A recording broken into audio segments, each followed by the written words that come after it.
இன்றைய முக்கிய நிகழ்வுகள். மீனவ பெண்கள் தூக்கிட்டு தற்கொலை முயற்சி செய்து போராட்டம். கோட்டக்குப்பம் படகு நிறுத்தும் இடத்தை அளவீடு செய்ய வந்த அதிகாரிகளுடன் வாக்குவாதம், பரபரப்பு.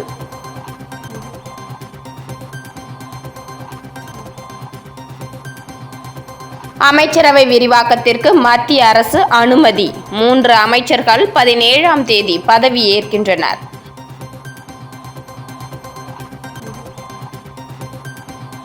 வாகன சோதனையில் ஈடுபட்ட போலீசார் மீது தாக்குதல், போதை வாலிபர்கள் கைது.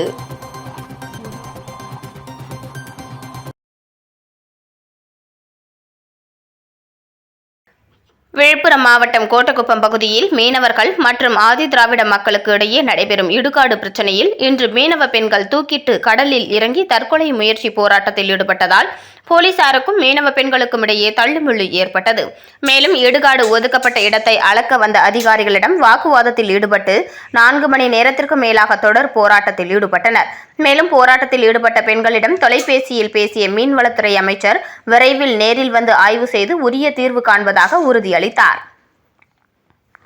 புதுச்சேரி அடுத்த விழுப்புரம் மாவட்டம் கோட்டக்குப்பம் நகராட்சிக்கு உட்பட்டது நடுக்குப்பம் கிராமம். இங்கு மீனவர்கள் மற்றும் ஆதி திராவிடர் மக்கள் என இரு சமூகத்தினர் வசித்து வருகின்றனர். இதில் கடற்கரையில் இருந்து சிறு தொலைவில் ஆதி திராவிடர்களுக்கு சொந்தமான இடுகாடு அமைந்துள்ளது. பல ஆண்டுகளுக்கு முன்பாக ஏற்பட்ட கடல் அரிப்பால் கடல் உள்வாங்கிய நிலையில் தற்போது கரையும் இடுகாடும் அருகருகே உள்ளது.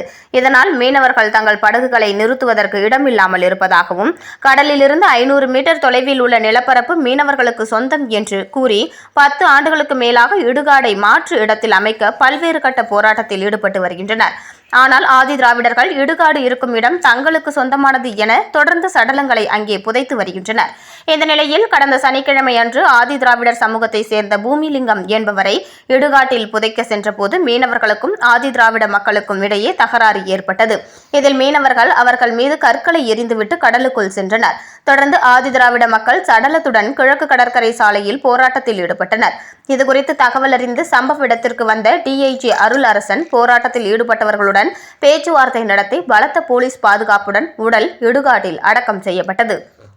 இதனிடையே நேற்று முன்தினம் நடுக்குப்பம் பகுதியில் ஆய்வு நடத்திய சமூக நலத்துறை அமைச்சர் வன்னியரசு அப்பகுதியில் உள்ள ஆதி திராவிடர்களிடம் குறைகளை கேட்டறிந்தார். தொடர்ந்து பாதிக்கப்பட்ட மக்களின் தரப்பில் உறுதியாக நிற்பது அரசின் நிலைப்பாடு என்றும் ஆதி திராவிடர் மக்களின் வீட்டுக்குள் அத்துமீறி நுழைந்து தாக்குதல் நடத்தியவர்கள் மீது கடுமையான நடவடிக்கை எடுக்க வேண்டும் என்றும் வலியுறுத்தினார்.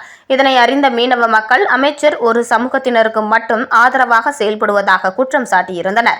இதனைத் தொடர்ந்து நேற்றைய தினம் வானூர் பகுதியில் விழுப்புரம் மாவட்ட ஆட்சியர் தலைமையில் இரு தரப்பினருக்கும் இடையே அமைதி பேச்சுவார்த்தை கூட்டம் நடைபெற்றது. இதில் ஆதி திராவிடர்களுக்கு சொந்தமான 43 சென்ட் இடுகாடை அளந்து கற்கள் போட்டு வேலி அமைக்கப்படும் என கூறப்பட்டது. இந்த பேச்சுவார்த்தை கூட்டம் மீனவர்களுக்கு திருப்தி அளிக்காததால் மீனவர்கள் மீண்டும் போராட்டத்தில் ஈடுபட முடிவு செய்தனர். இதனால் அப்பகுதி முழுவதும் பலத்த போலீஸ் பாதுகாப்பு போடப்பட்டது. மேலும் உடல் அடக்கம் செய்ய வந்தபோது தகராறு செய்த மீனவர்கள் 60க்கும் மேற்பட்டோர் மீது SC/ST பிரிவின் கீழ் வழக்கு பதிவு செய்யப்பட்டுள்ளதால் அனைவரும் ஊரை விட்டு வெளியேறி உள்ளனர்.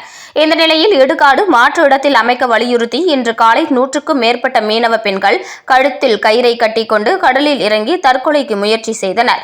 அப்போது பாதுகாப்பு பணியில் இருந்த போலீசார் அவர்கள் கடலில் இறங்காத அளவிற்கு கயிறு கட்டி தடுப்பு அமைத்து தடுத்து நிறுத்தியதால் போலீசாருக்கும் மீனவ பெண்களுக்கும் கடுமையான தள்ளுமுள்ளு மற்றும் வாக்குவாதம் ஏற்பட்டது.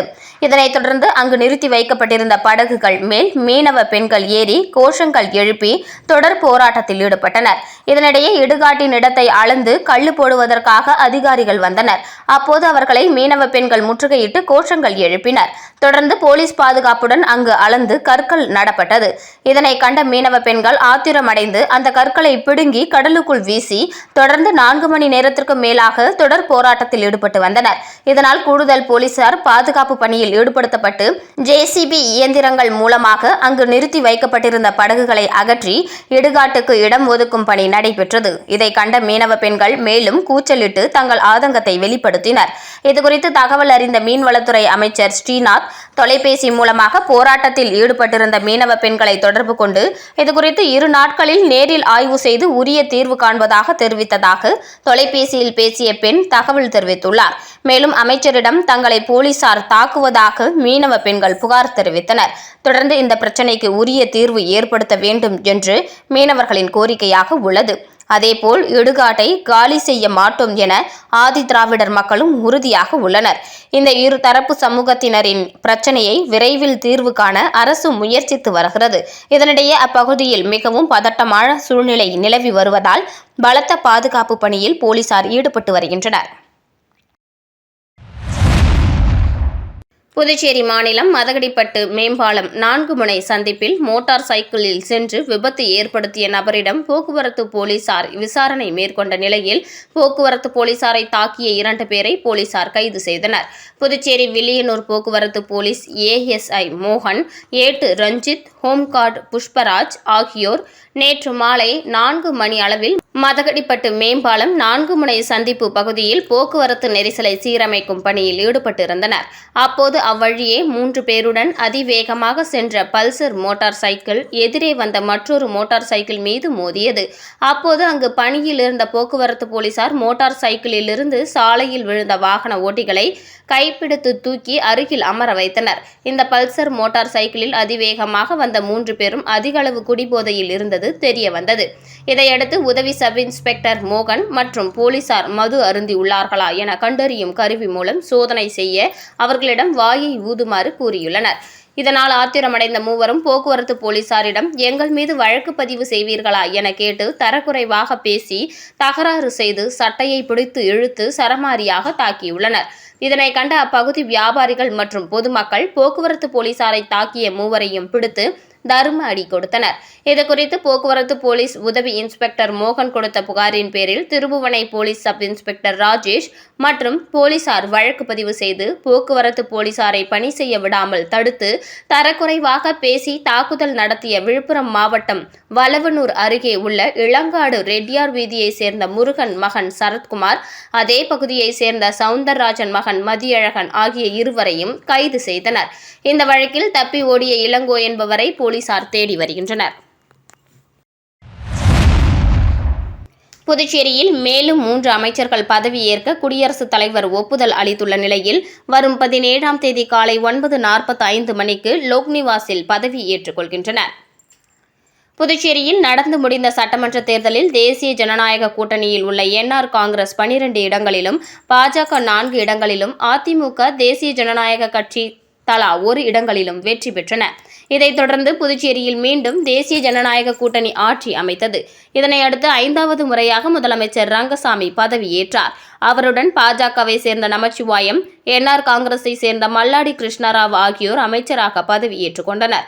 புதுச்சேரியில் முதலமைச்சரை தவிர்த்து 5 அமைச்சர்கள் இடம்பெறும் நிலையில் 2 மட்டுமே பதவியேற்ற நிலையில் மீதமுள்ள 3 பேர் யார் என்பதில் இழுபறி நீடித்து வந்தது. இதனையடுத்து அமைச்சரவை விரிவாக்கத்தை விரைந்து நடத்த வேண்டும் என பல்வேறு தரப்பிலும் முதல்வரை வலியுறுத்தி வந்த நிலையில் கடந்த சில தினங்களுக்கு முன்பு அமைச்சரவை விரிவாக்கத்திற்கான பட்டியலை துணைநிலை ஆளுநரை சந்தித்து முதலமைச்சர் ரங்கசாமி வழங்கியிருந்தார். இதனையடுத்து அந்த பட்டியல் மத்திய உள்துறை அமைச்சகத்திற்கு அனுப்பப்பட்டிருந்தது. தற்போது குடியரசுத் தலைவர் ஒப்புதலுடன் மத்திய உள்துறை அமைச்சகம் புதுச்சேரியின் அமைச்சரவை விரிவாக்கத்திற்கு அனுமதி வழங்கியுள்ளது. அதன்படி மேலும் 3 அமைச்சர்களாக பாஜகவை சேர்ந்த காரைக்கால் திருநள்ளாறு தொகுதி சட்டமன்ற உறுப்பினர் GNS ராஜசேகரன், NR காங்கிரஸை சேர்ந்த லாஸ்பேட்டை சட்டமன்ற உறுப்பினர் சிவக்கொழுந்து, நெட்டப்பாக்கம் தொகுதியை சேர்ந்த NR காங்கிரஸ் சட்டமன்ற உறுப்பினர் ராஜவேலு ஆகியோர் அமைச்சராக பதவியேற்க உள்துறை அமைச்சகம் அனுமதி வழங்கியுள்ளது. இதனையடுத்து வரும் 17ஆம் தேதி காலை 9:15 மணிக்கு லோக்நிவாசில் துணைநிலை ஆளுநர் கைலாஷ்நாதன் இவர்களுக்கு பதவி பிரமாணம் செய்து வைக்க உள்ளார். இதனைத் தொடர்ந்து அமைச்சர்களுக்காக இலாக்காவும் ஒதுக்கப்பட உள்ளது. விளம்பர இடைவேளைக்கு பிறகு செய்திகள் தொடரும்.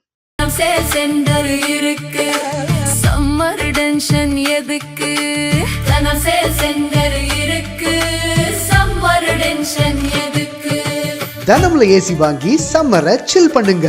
தனம் சேல் சென்டர், காமராஜ் சாலை, பாண்டிச்சேரி.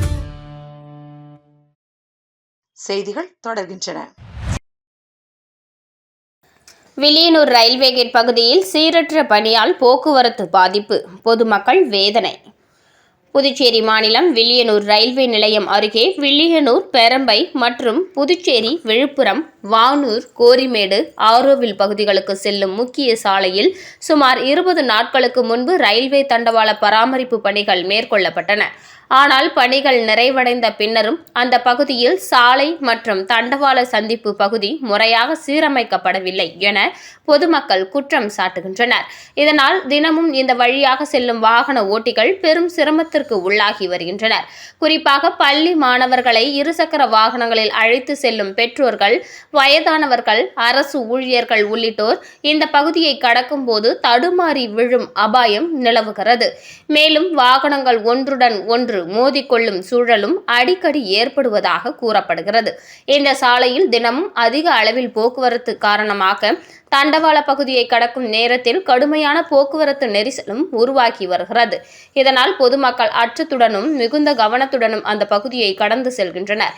எனவே பொதுமக்களின் பாதுகாப்பை கருத்தில் கொண்டு வில்லியனூர் ரயில்வே தண்டவாள பகுதியை உடனடியாக ஆய்வு செய்து சாலையை சீரமைத்து போக்குவரத்திற்கு ஏற்ற வகையில் நடவடிக்கை எடுக்க வேண்டும் என்று அப்பகுதி மக்கள் புதுச்சேரி அரசாங்கம் மற்றும் சம்பந்தப்பட்ட அதிகாரிகளுக்கு கோரிக்கை விடுத்துள்ளனர்.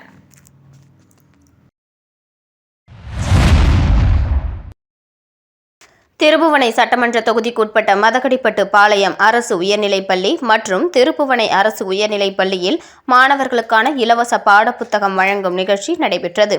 இந்த நிகழ்ச்சியில் சட்டமன்ற உறுப்பினர் சாய் சரவணகுமார் கலந்து கொண்டு பாடப்புத்தகங்களை வழங்கினார். புதுச்சேரி மாநிலம் திருப்புவனை சட்டமன்ற தொகுதிக்கு உட்பட்ட மதகடிப்பட்டு பாளையம் அரசு உயர்நிலைப்பள்ளி மற்றும் திருப்புவனை அரசு உயர்நிலைப்பள்ளியில் மாணவர்களுக்கான இலவச பாடப்புத்தகம் வழங்கும் நிகழ்ச்சி நடைபெற்றது. இதில் திருப்புவனை தொகுதியின் சட்டமன்ற உறுப்பினர் சாய் சரவணகுமார் கலந்து கொண்டு விழாவிற்கு தலைமை தாங்கி மாணவர்களிடையே சிறப்புரையாற்றி 1ஆம் வகுப்பு முதல் 10ஆம் வகுப்பு வரை உள்ள மாணவர்களுக்கு இலவச பாடப்புத்தகங்களை வழங்கினார். தொடர்ந்து இந்த கல்வியாண்டில் ஒவ்வொரு மாணவரும் கல்வியில் மட்டுமல்லாமல் ஒழுக்கம், தூய்மை மற்றும் நற்பண்புகளில் சிறந்து விளங்க வேண்டும் என அறிவுறுத்தினார். முன்னதாக தலைமை ஆசிரியர் அனைவரையும் வரவேற்றார். நிகழ்ச்சிக்கான ஏற்பாடுகளை ஆசிரியர்கள் மற்றும் மாணவர்கள் செய்திருந்தனர். மகாராஷ்டிரா மாநிலத்தில் நடைபெறவுள்ள தேசிய போட்டியில் பங்கேற்க உள்ள புதுவை எவரெஸ்ட் மார்ஷியல் ஆர்ட்ஸ் அகாடமியின் மாணவ மாணவியர்கள் மங்களம் காவல் நிலைய உதவி ஆய்வாளர் பெரியசாமியை சந்தித்து வாழ்த்து பெற்றனர். மாநில அளவிலான போட்டியில் வெற்றி பெற்று இம்மாதம் மகாராஷ்டிரா மாநிலத்தில் நடைபெறவுள்ள தேசிய போட்டியில் பங்கேற்க உள்ள புதுவை எவரெஸ்ட் மார்ஷியல் ஆர்ட்ஸ் அகாடமியின் மாணவ மாணவியர்கள் மங்களம் காவல் நிலைய உதவி ஆய்வாளர் பெரியசாமியை சந்தித்து வாழ்த்து பெற்றனர்.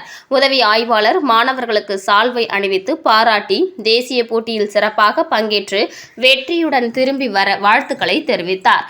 அதனைத் தொடர்ந்து மாணவ மாணவியர்கள் சாத்தமங்கலம் பஞ்சாயத்து மகளிர் கூட்டமைப்பின் தலைவி ராஜகுமாரியை சந்தித்து வாழ்த்து பெற்றனர். அவர் மாணவர்களை ஊக்குவித்து தேசிய போட்டியில் வெற்றி பெற வாழ்த்தினார். இந்த நிகழ்வின் போது பயிற்சியாளர் கியோஷி சரவணன் உடனிருந்தார். மீண்டும் இன்றைய முக்கிய நிகழ்வுகள்.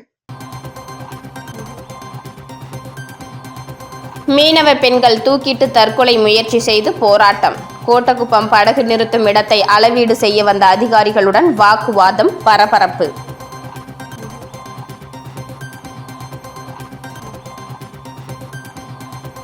அமைச்சரவை விரிவாக்கத்திற்கு மத்திய அரசு அனுமதி. 3 அமைச்சர்கள் 17ஆம் தேதி பதவியேற்கின்றனர்.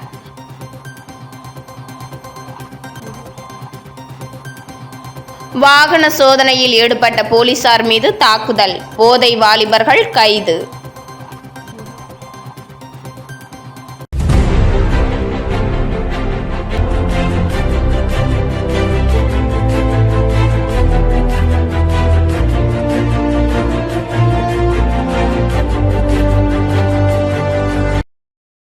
செய்திகளை உடனுக்குடன் தெரிந்து கொள்ள ஆஸ்கார் யூடியூப் சேனலை சப்ஸ்கிரைப் செய்யவும்.